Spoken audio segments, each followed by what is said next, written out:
हरियन्ताडं णमो सिद्धाडं णमो आयर्याणं णमो वज्रायाणं णमो लोये सवसाहुणम्।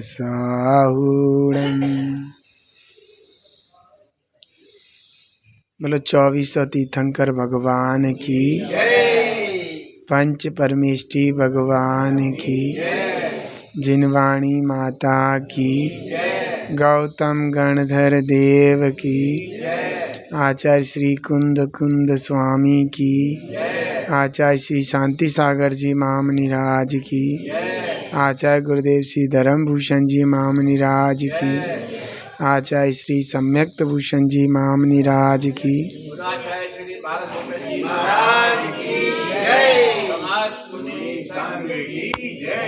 नमोस्तु महाराज।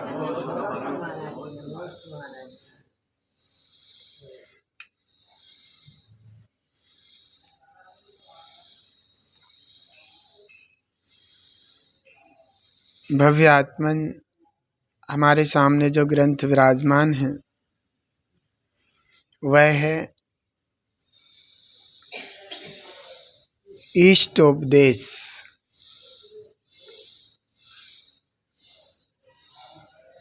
हमारे आचार्य भगवंत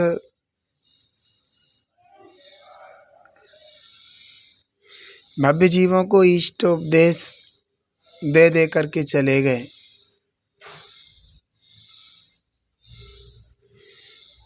लेकिन जो भव्य जीव इष्ट अर्थात सुखकारक निज हितकारक इस उपदेश को सुनकर अपने जीवन को उत्तम बनाते हैं या जिन्होंने बनाया है उनका कल्याण हुआ है, अन्यथा इस उपदेश को नहीं अपनाया तो वे संसार सागर में डोल रहे हैं। कोई पूछे कब तक डोलेंगे, कि जब तक इष्ट उपदेश नहीं सुनेंगे। तीर्थंकर भगवंतों ने इष्ट उपदेश दिया। इस जीव का हितकारक इष्ट निश्चय से निज निज शुद्धात्मा है,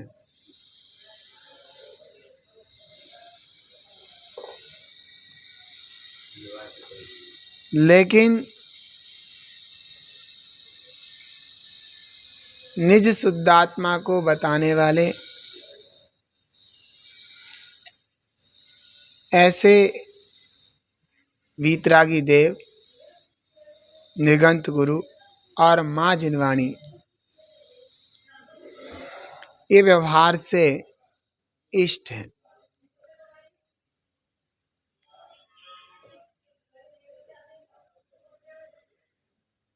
अपने इष्ट के बारे में सुनकर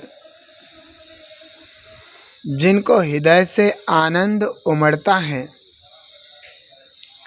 वे निकट भव्य हैं। अपने इष्ट के बारे में सुनकर जिन्हें हृदय से अभी आनंद नहीं उमड़ रहा है, वे या तो दूर भव्य हैं, दूरान दूर भव्य हैं, या फिर अभव्य हैं।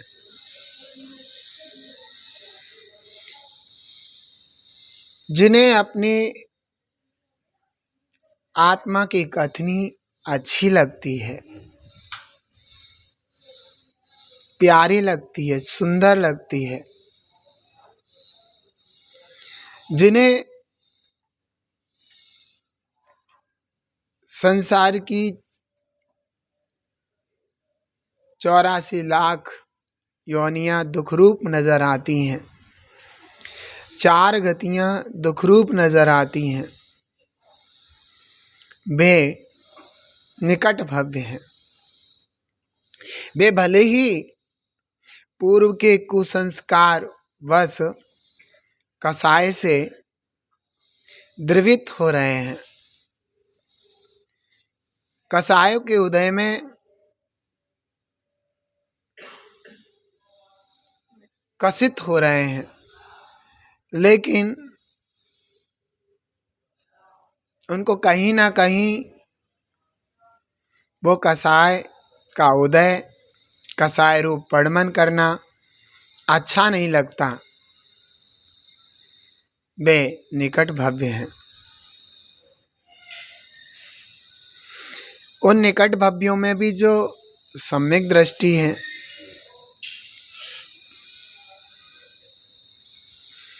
वो तो शीघ्र ही इन कसायों से रहित होने का भाव करते हैं। कसाय से कलुषित होने पर वो अपने आप पर बड़ी गिलानी करते हैं। ओहो, धिक्कार हो मुझे, जिनेंद्र भगवान का उपदेश मेरे लिए है। उन्होंने मेरे लिए मेरे हित की बात कही है। मैं कितना पागल हूँ, बुद्धू हूँ कि निज हित की ओर प्रवृत्ति नहीं करता। हमारे गुरुदेव बार बार मेरे लिए संकेत करते हैं, मेरे को संबोधित करते हैं, और उस समय हम उनकी बात मानते भी हैं। लेकिन तीव्र कसाय के उदय में हम कलुषित होकर क्यों बह जाते हैं? ऐसा सम्यक दृष्टि जीव अपने अंतरंग में विचार करके बड़ा ही दुखी होता है। अपने इन परिणामों से अपने आप पर बड़ी गिलानी करता है। ओ धिक्कार हो तुझे, हे चेतन आत्मा, आज अभी नहीं सीजा तो बता कब सीजेगा। फिर पछताए होत कहा, जब चिड़ियां चुग गई खेत। तीव्र संक्लिष्ट परिणामों से जब घोर बंद हो जाएगा और दुर्गति का पात्र हो जाएगा, तो वहां दुर्गति में जाकर भला तुझे ऐसा सद उपदेश कहाँ मिलेगा? उस दुर्गति में तू अपने आप को कैसे संभालेगा, जब जहां प्रचुर मात्रा में तीर्थंकरों का उपदेश, गुरु का अनुशासन, गुरु की मधुर और प्यारी डांट, गुरु का बार बार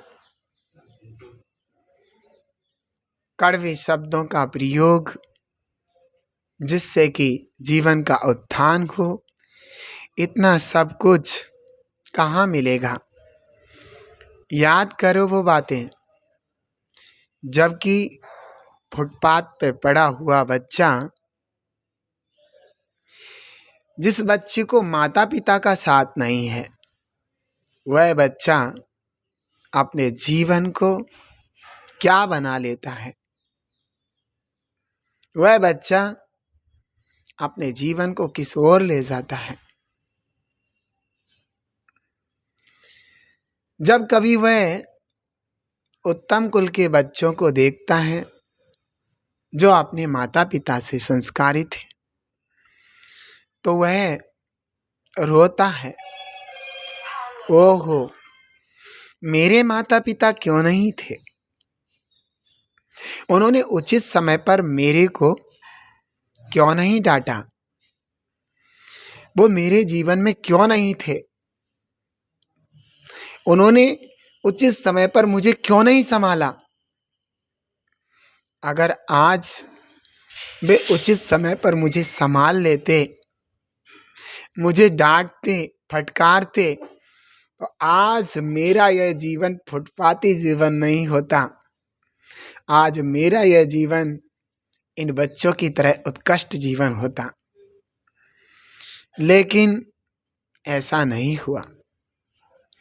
पूर्व के पाप कर्म की तीव्रता होने के कारण उनके जीवन में माता पिता नहीं थे, इसलिए उन्होंने अपने जीवन को बुरा बना लिया।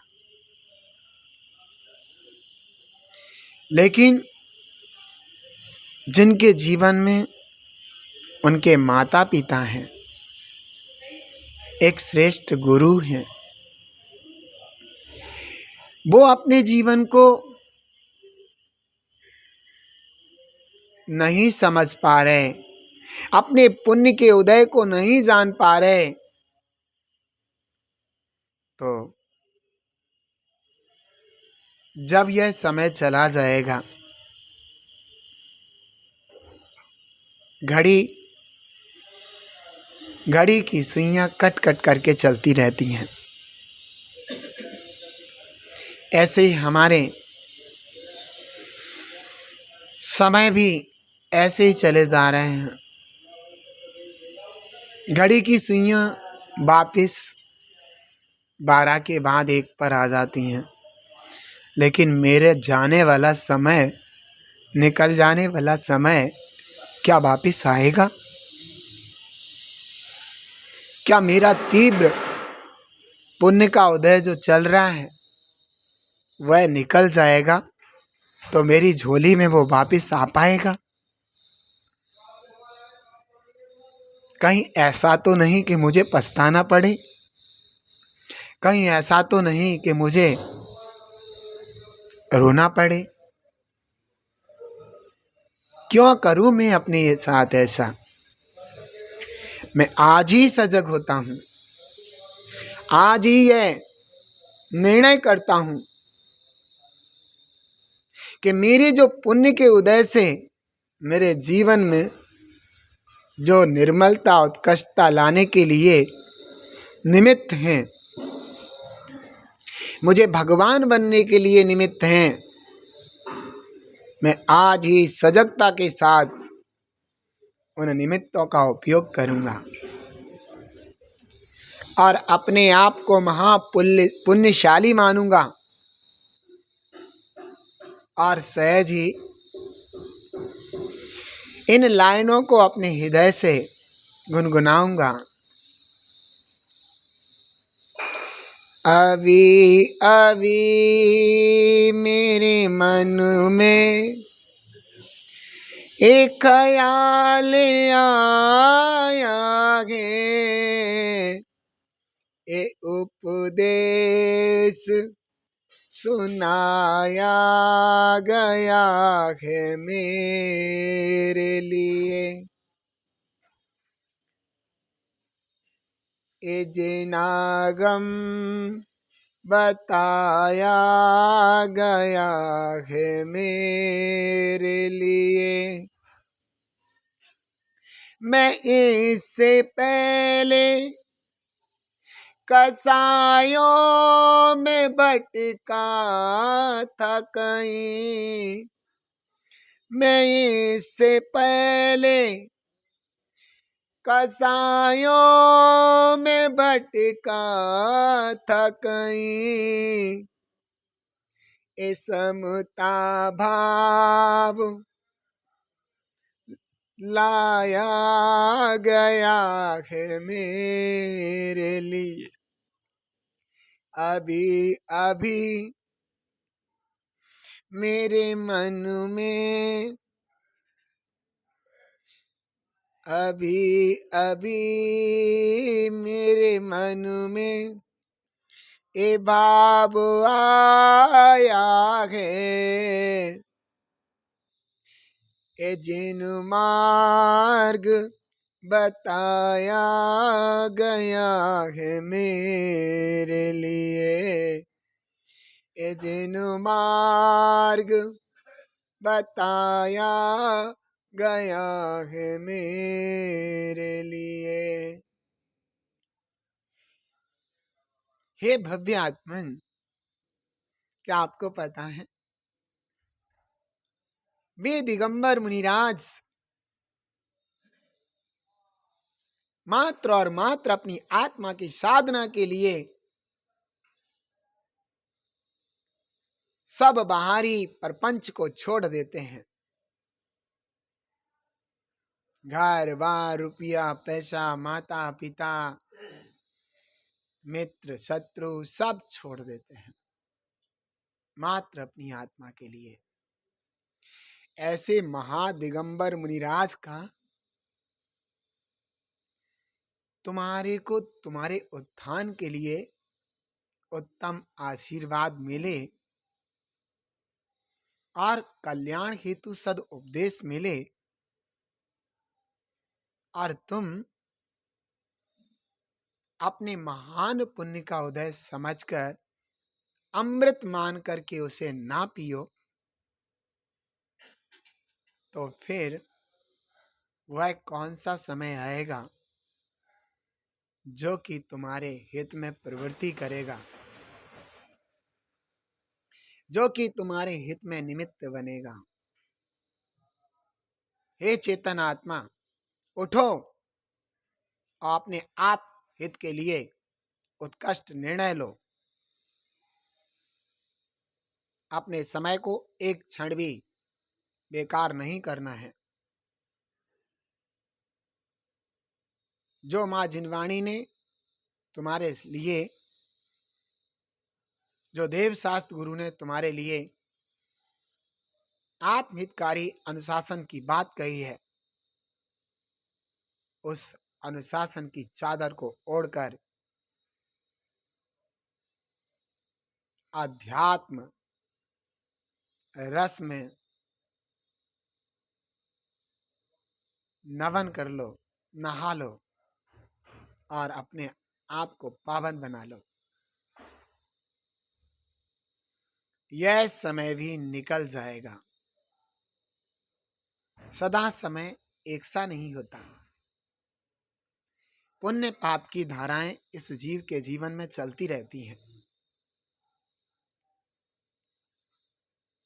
पुण्य के उदय में फूलो मत, पुण्य के उदय में आध्यात्मिक बातों में लीन हो जाओ। पाप के उदय में दुखी मत हो। पाप के उदय में आध्यात्मिक चिंतन में डूब जाओ। ना पुण्य कभी भी सदा रहता है और ना पाप कभी सदा रहता है।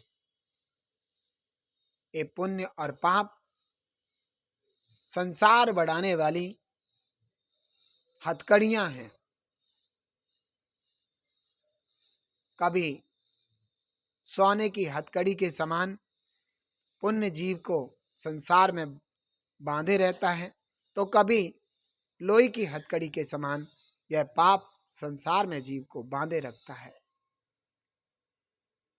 इन दोनों हथकड़ियों से बहुत ऊपर जाकर के आत्मा का स्वभाव है, जो है ज्ञाता दृष्टा। उस महान शुद्धोपयोगी आत्मा के जीवन में जो भी जानने देखने में वस्तुएं आती हैं, उन किसी भी वस्तु के प्रति वह महान आत्मा ना राग करता है और ना द्वेष करता है। मात्र ज्ञायक ज्ञायक और ज्ञायक ही रहता है। इन बातों को बताने वाले महान दिगंबर आचार्य धन्य है। उनकी ये करुणा, उनकी ये पावनता और उनकी ये भव्य जीवों पर उपकार करने की शैली, उन सबको मैं सहृदय भक्ति से नमस्कार करता हूँ। हे नाथ, हे भगवान, मैं मानता हूं मैं दुराचारी हूं, अच्छा नहीं हूं। तीव्र कसाय के उदय में आपकी बात भुला देता हूं, लेकिन भगवान इतना जरूर बता देता हूं, मेरे जीवन में पंच परमेष्ठी अरिहंत सिद्ध आचार्य उपाध्याय साधु, इनके अलावा कोई नहीं है। मेरे हृदय में अगर जगह है तो मात्र पंच परमेष्ठी के लिए है, अन्य किसी के लिए मेरे हृदय के कपाट हमेशा के लिए बंद हो चुके हैं। हे नाथ, मैं जानता हूं मैं आपकी बताई हुई बात भूल जाता हूं, और जैसे ही याद आती है तो अपने आप में बड़ी गिलानी करता हूं।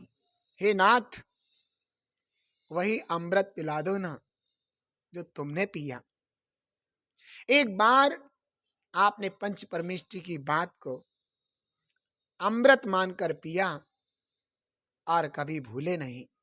हे नाथ, वह शक्ति, वह उत्कृष्टता, वह विशुद्धि, वह पावनता मेरे में भी हो, जिससे मैं भी अपने जीवन को पावन बना डालूं। सच में हे भगवान, मन में उल्लास भर करके आता है कि आज ही भगवान बन जाऊं, लेकिन भगवान क्या होता है, तीव्र कसाय के उदय में पागल हो जाता हूं, अंधा हो जाता हूं। आपकी बातों का सहारा भी लेता हूं, लेकिन तीव्र कसाय का उदय इतना तीव्र होता है कि उस समय चिंतन मनन सब कुछ करने के बाद भी बावला बना फिरता हूं। हे नाथ, मेरे जीवन में ऐसे कसायों की तीव्रता कभी ना आए। मुझे पता है, माँ जिनवाणी कहती है कि देव साल गुरु की जो निरंतर भक्ति में निरत रहते हैं, उठते बैठते चलते फिरते देव साल गुरु की भक्ति में लवलीन रहते हैं और अपने साधर्मियों से स्नेह रखते हैं, उनके जीवन में कसाय की तीव्रता कभी नहीं आती, क्योंकि ये कार्य उनके जीवन में पड़े हुए बड़े बड़े मोटे मोटे कर्मों को, उनके अशुभ स्पर्धकों को दबा करके हीन कर देते हैं। क्योंकि वीरसेन स्वामी कहते हैं कि निंदित और निकाचित जैसे भयंकर कर्म और उनके स्पर्धक, उनकी स्थितियां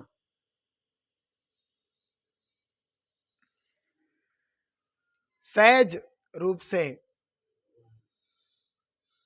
हीन नहीं होते, लेकिन जिनेंद्र परमात्मा की भक्ति, सच्चे देव साल गुरु की भक्ति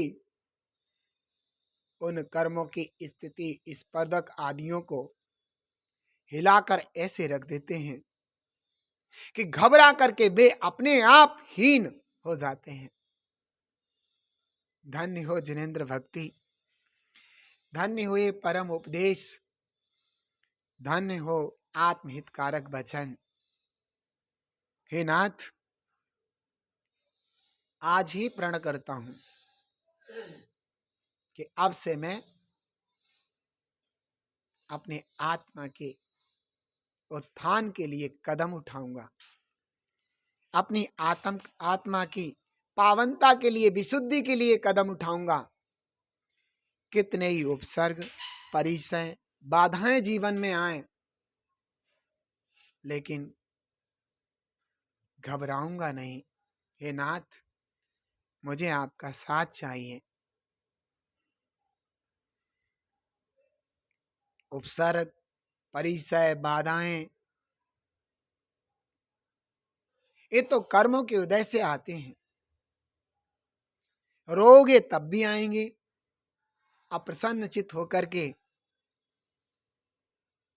देव सागुरु की भक्ति, आत्मा का चिंतन करोगे, जब भी आएंगे। लेकिन हाँ, देव सागुरु की भक्ति, सच्चे देव सागुरु की भक्ति, आत्मा के विशुद्ध चिंतन से हीन जरूर हो जाएंगे, इतना मुझे विश्वास है। पावन ग्रंथ इष्ट उपदेश चल रहा है। ये हमने आपको इष्ट उपदेश वाली बातें बताई।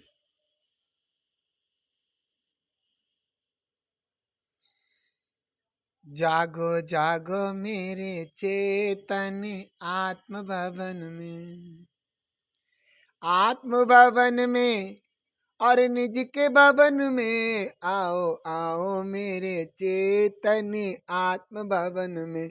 जागो जागो मेरे चेतन आत्म भवन में। पर घर में ना सुख है किंचित, अपने से क्यों होते वंचित। पर घर में ना सुख है किंचित, अपने से क्यों होते वंचित। आओ आओ मेरे चेतन आत्म भवन में, आओ आओ मेरे चेतन आत्म भवन में। आत्म भवन में, हाँ निज के भवन में, आत्म भवन में, हाँ निज के भवन में। आओ आओ मेरे चेतन आत्म भवन में। पर घर में तुम कभी न जाना, जा कर के फिर ना पछताना। पर घर में तुम कभी न जाना, जा कर के फिर ना पछताना। आओ आओ मेरे चेतन निज के भवन में, आओ आओ मेरे चेतन आत्म भवन में। आत्म भवन में, निज आत्म भवन में, आत्म भवन में, निज आत्म भवन में। आओ आओ मेरे चेतन आत्म भवन में। आत्म भवन में निज सुख मिलता, सिद्धों सावय निज सुख खिलता। आत्म भवन में निज सुख मिलता, सिद्धों सावय निज सुख खिलता।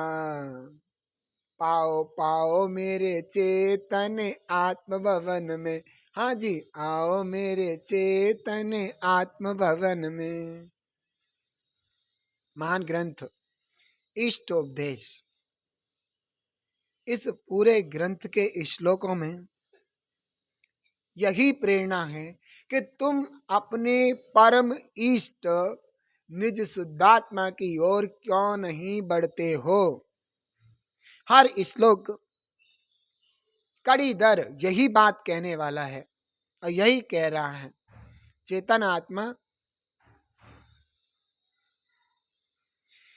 ये समय जाने के बाद दोबारा तुम्हारे पास आ जाए ये जरूरी नहीं है, इसलिए इस समय को खोना अच्छी बात नहीं है। आज 28वां श्लोक है।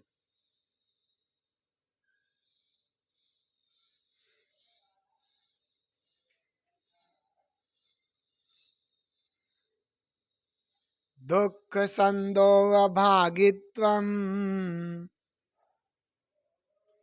संयोगादिय देहिनाम् त्यजाम्येनं तथा सर्वं मनोवाक्काय कर्म भी।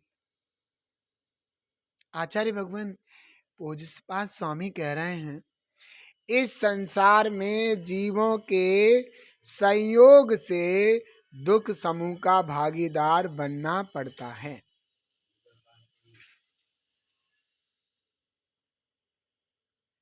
इस संसार में जो जीवों के दुख है, इस संसार में जो जीव दुखों का भागीदार होता है, इस संसार में जो जीव संसार के दुखों को उठाता है, बहुत भयंकर दुखों के समूह का सामना करता है, उसका कारण है संयोग।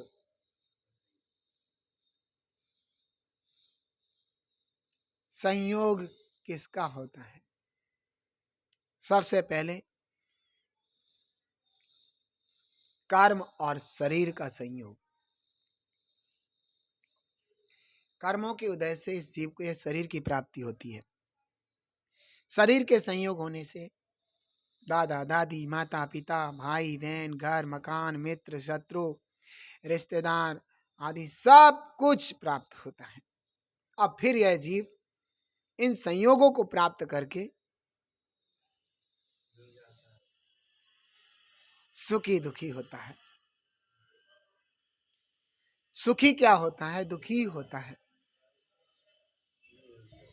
अनुकूल संयोग मिल जाने पर अपने आप को सुख का अनुभव करता है, लेकिन वे अनुकूल संयोग जब मिलते हैं, जिस अनुकूलता को सुख मान रहा है वह आकुलता से भरी हुई है।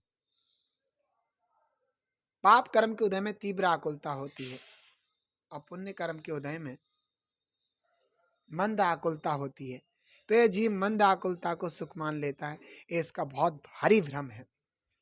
बल्कि आकुलता तो दुख की जननी है, आकुलता तो दुख रूपी है।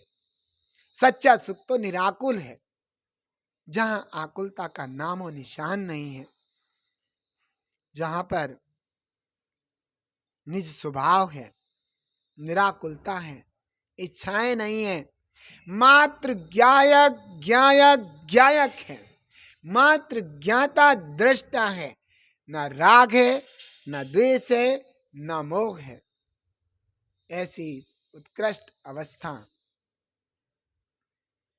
निराकुल सुख, निर्विकल्प सुख,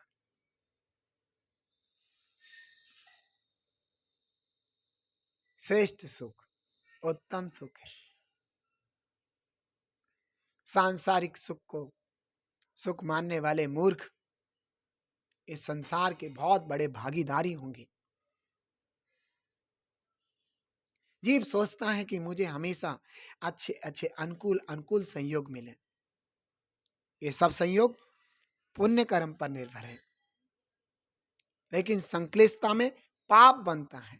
बांधता पाप है, चाहता पुण्य का उदय अनुकूलता है। बोए पेड़ जो नीम के, बोए पेड़ जो नीम के, आम कहां से खाए। नीम के पेड़ बोने पर निवोली, कड़वी ये सब चीज मिलेंगे। आम के पेड़ बोने पर खट्टा मीठा आम मिलेगा। चाहता आम है, बोता नीम है। हे चेतन आत्मा, मैं तुझसे बात कर रहा हूं, जरा सुनो। जो तुम्हारे जीवन में प्रतिकूलता है, उन प्रतिकूलताओं का कारण सामने वाला है या तुम स्वयं हो। अगर इन प्रतिकूलताओं का कारण या तुम्हारे इन प्रतिकूलताओं की वजह से होने वाले दुख का कारण सामने वाला है, तो सिद्ध भगवान को दुखी करो ना। एक बार गाली दो उन्हें, एक बार उन्हें दुखी करने की कोशिश करो। कर सकते हो? नहीं। क्यों?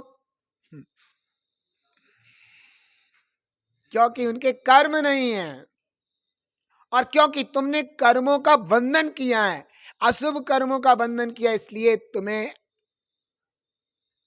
अनुकूलता नहीं मिल रही है, पाप कर्म के उदय से प्रतिकूलताएं मिल रही, तो क्या करना है? उन अनुकूलताओं में भी समता भाव धारण करके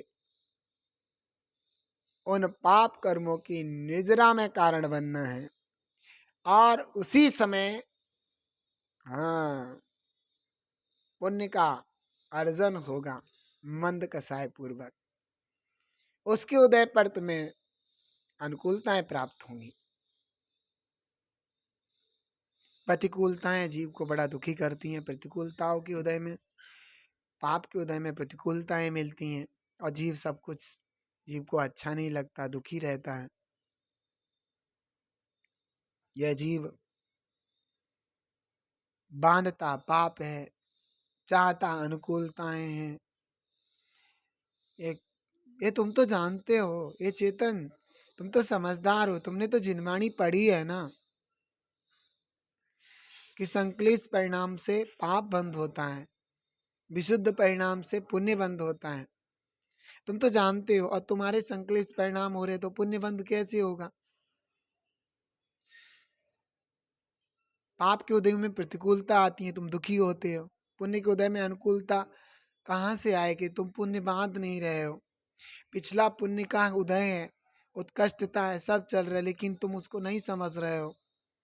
तुम अपने आप में संक्लेशित हो रहे हो, अच्छी बात को ग्रहण नहीं कर रहे हो। कब तक करोगे ऐसा? नहीं नहीं, अब बंद करो, ये बातें रहने दो। बस आज से तैयार हो जाओ। ऐसा ना हो हरदम है तैयार तू पाप कमाने के लिए, ऐसा ना हो। ऐसा होना चाहिए हरदम है तैयार पुण्य भाव लाने के लिए। ऐसे हम तो हैं तैयार धर्म कमाने के लिए, ये परिणाम लाना है। सिर्फ शब्दों से नहीं, चिंतन में भी लाना है, अंतरंग में बिठाना है। 28वें श्लोक की बात चल रही थी कि संसार में जीव संयोगों से दुखों के समूह का भागीदार होता है।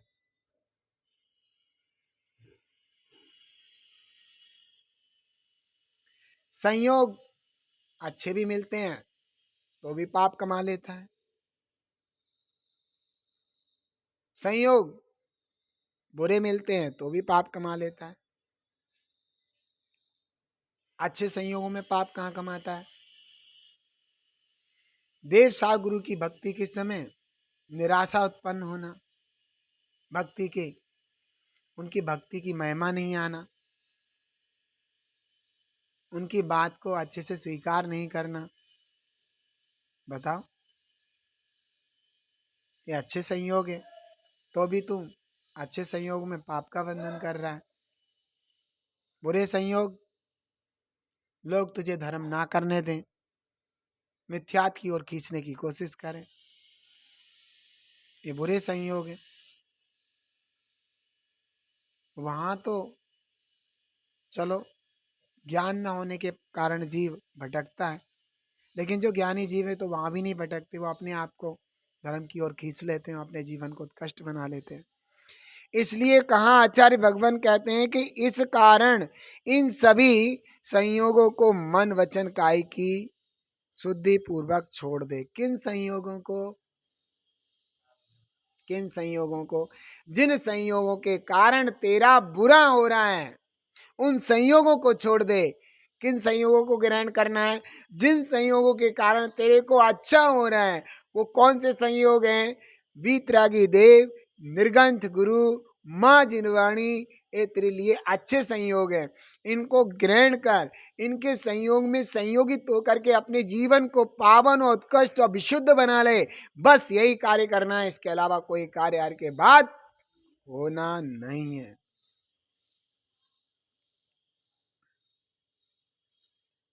यही कार्य करना है जो अपने आत्म उत्थान का है, वही कार्य करना है जो बनने भगवान का है। सभी का जीवन अच्छा बने। सभी अपने परम इष्ट निज आत्म तत्व का चिंतन करें। परम इष्ट को बताने वाले ऐसे महान इष्ट वितरागी देव निगंत गुरु माँ जिनवाणी का आश्रय लें। अपने जीवन को उत्कर्ष सुखी बनाए, पावन बनाए। इसी भाव के साथ सबको धर्म वृद्धि का आशीर्वाद।